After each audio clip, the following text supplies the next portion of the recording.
देखिए उत्तर प्रदेश में हमारे 10 ज़िले ऐसे हैं जिनमें जेलें नहीं हैं।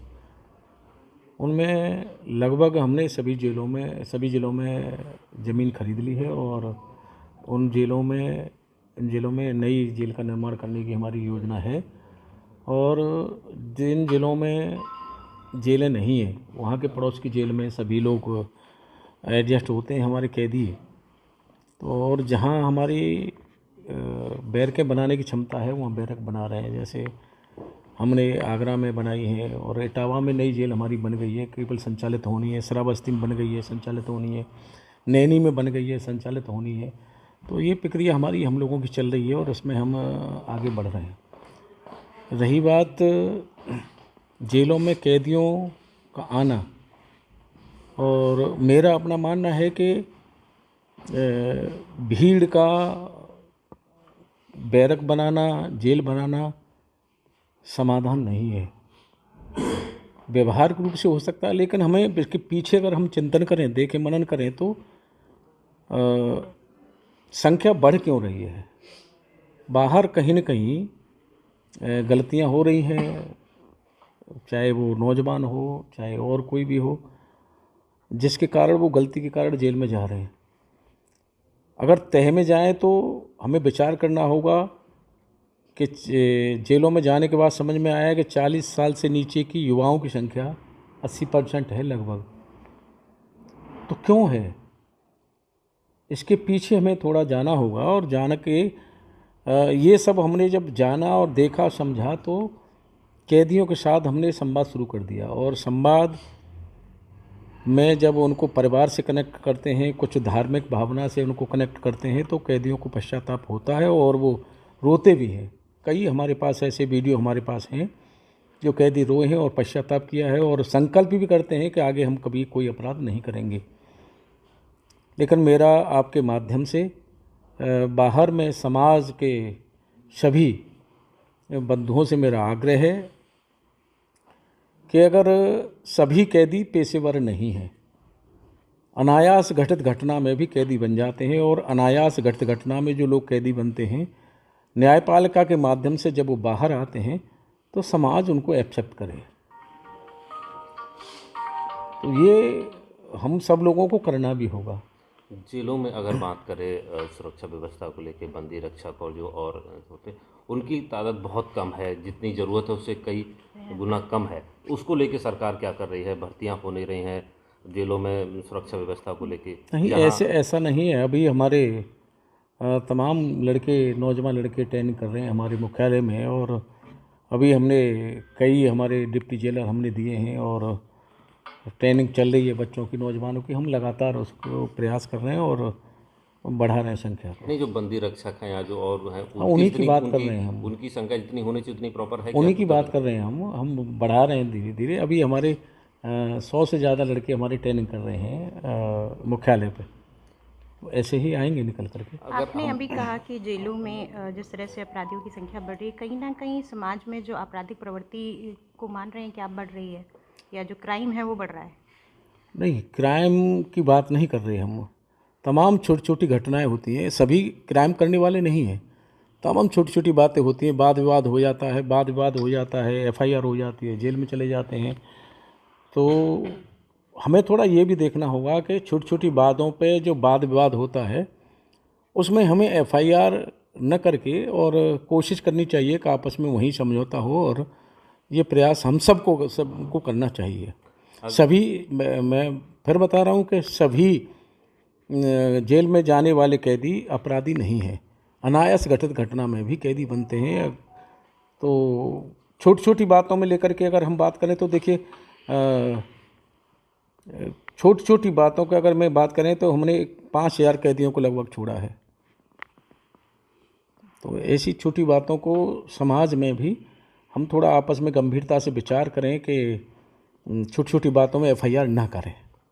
मंत्री जी, अगर हम बात करें जेलों में जो कैदी हैं अवसाद में रहते हैं, बरेली की जेलों में तो बहुत अच्छा है। यहाँ काफ़ी लंबे टाइम से कोई ऐसा नहीं आया है जिससे किसी ने आत्महत्या की हो कुछ। पर और जिलों में जो है ये आए दिन आता है कि कभी किसी ने सुसाइड कर लिया लेटी में जाके या बैरक में। उसको रोकने के लिए किस टाइप से काम देखिए एक करना घटना हुई थी कि दहेज में एक बुजुर्ग व्यक्ति जेल में आया था और थोड़ा अपने आप को सम्मानित व्यक्ति समाज में था और अपने आप को थोड़ा मानता था कि मुझे जेल में नहीं आना चाहिए था।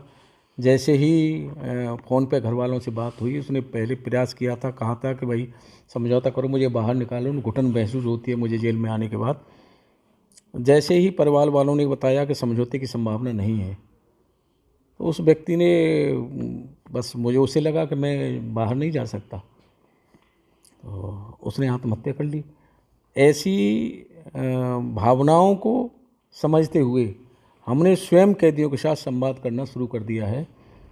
बाहर के लोग उनको, चाहे वो किसी भी घटित घटना में कैदी है, अधिकतर लोग अपराधी मानते हैं और वो एकदम बाहर की दुनिया से कट हो जाते हैं। तो जेलों में चर्चा भी उनमें आपस में वही रहती है। बैरकों में बंद हैं तो किसी छोटी में है चाहे बड़ी में है, आपस में उन्होंने वही अपराध की चर्चा या जिस घटना में जिस धारा में वो आए हैं जेल में, वही चर्चा कहीं ना कहीं मन में रहती है और चर्चा वो आपस में करते भी वही हैं और कोई बाहर के व्यक्ति से उनका जुड़ाव होता नहीं है, तो बातचीत नहीं कर पाते। कैदियों से जो मिलने का एक मिनट में बता रहा हूँ कि इसी तरह से हमने सभी के साथ, कैदियों के साथ संवाद शुरू किया है और 39 जेल हमने कवर की है कैदियों के साथ संवाद करने में।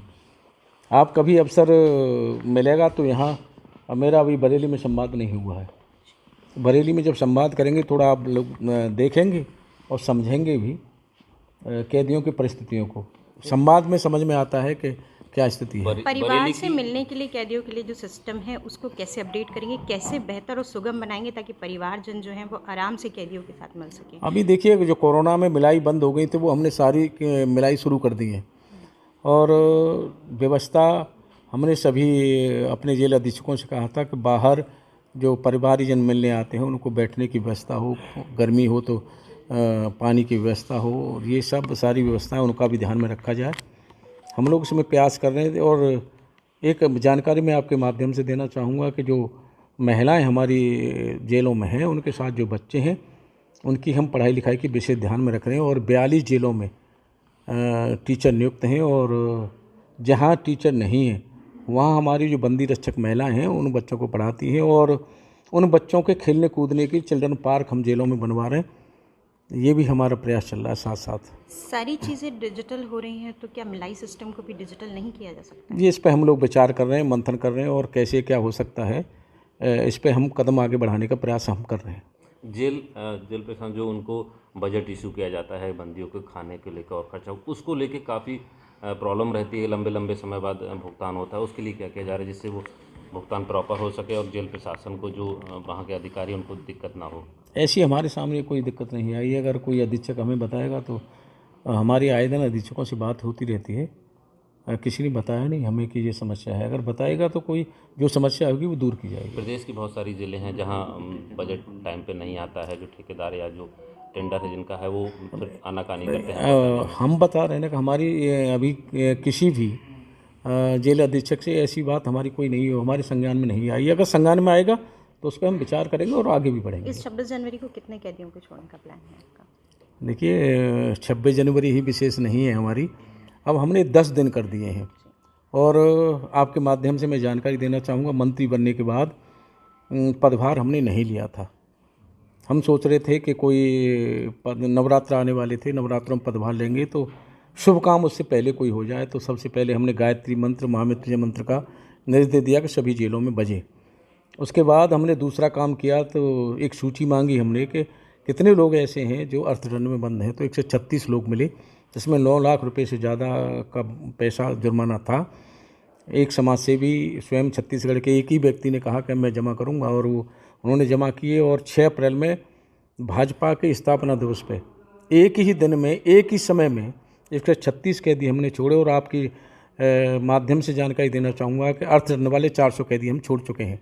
अब इस आगे सरकार क्या कैदियों के लिए विशेष करने जा रही है, जो खासतौर से सेंट्रल जेलों में बुजुर्ग कैदी बंद रहते हैं, जिनके परिवार से भी संपर्क टूट जाता है? देखिए, बहुत बड़ा काम ऐतिहासिक हुआ है कि अंग्रेज़ों के समय का जेल मैनुअल हमने बदला है।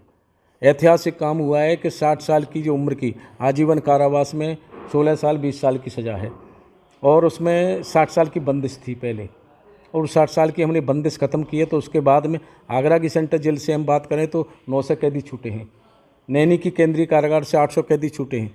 ऐसे हजारों कैदी हमारे छूट चुके हैं 60 साल की बंदिश ख़त्म होने के बाद में। और फाइलें हमारी 1200 फाइलें रिहाई की चल रही थी, उसमें से लगभग 1000 कैदी हमारे छूट चुके हैं। ये हम लोग निरंतर प्रयास कर रहे हैं।